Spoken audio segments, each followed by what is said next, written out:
ഞാനിപ്പോൾ ഓൾറെഡി ഒരു വീഡിയോ എടുത്തപ്പം പിന്നെ ഞാനങ്ങ് പോകാം എന്ന് വിചാരിച്ചായിരുന്നു. അപ്പോൾ അത് കഴിഞ്ഞ് ഞാൻ നോക്കിയപ്പോൾ ഉണ്ടല്ലോ, നമ്മുടെ സൺസെറ്റ് പണ്ട് കന്യാകുമാരി പോലെ കാണാൻ പറ്റത്തുള്ളായിരുന്നു. ഇവിടെ നിന്നാൽ കാണാൻ പറ്റും കേട്ടോ. ഇവിടെ വന്നു കഴിഞ്ഞാൽ ഒരു ജസ്റ്റ് കയറ്റത്ത് നിന്ന് കഴിഞ്ഞാൽ ഉറപ്പായിട്ട് കാണാൻ പറ്റും. പക്ഷെ അത് ഓൾറെഡി താന്ന് അങ്ങ് പോയി. ഞാനിപ്പോൾ ജസ്റ്റ് കണ്ടു, പക്ഷേ ഞാൻ നന്നായി ശ്രദ്ധിച്ചില്ല. അപ്പോൾ നിങ്ങൾക്ക് സൺസെറ്റ് കാണുന്നുണ്ടെങ്കിൽ ഇനിയിപ്പം കന്യാകുമാരി ഒന്നും പോകണ്ട, ഇവിടെ നമ്മുടെ കൊടുമൺ പ്ലാന്റേഷനിൽ വന്നു കഴിഞ്ഞാൽ ഈ സൺസെറ്റ് കാണാൻ പറ്റും. എല്ലാവരും വന്ന് ഇച്ചിരി ഫുഡൊക്കെ എടുത്ത് ചായയൊക്കെ കുടിക്കാനുള്ള സജ്ജീകരണമൊക്കെ ആയിട്ട് വരണം കേട്ടോ. ഇവിടെ ചായക്കടയൊന്നുമില്ല, അതിൻ്റെ പേരില്ല. ഇത് കണ്ട മരം നിൽക്കുന്നുണ്ട്, എന്ത് രസമാണ് നിൽക്കുന്നത് കാണാനെ കൊണ്ട്.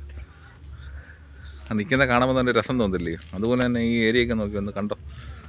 സൺസെറ്റും കാണുമെന്ന് പറഞ്ഞാൽ വലിയൊരു അനുഗ്രഹമില്ലേ? അതിൻ്റെ പേരിൽ ഉറപ്പായിട്ടും ഇവിടെ വന്ന് വൈകുന്നേര സമയങ്ങളിൽ ഒരു 4 മണിയാകുമ്പോഴത്തേന്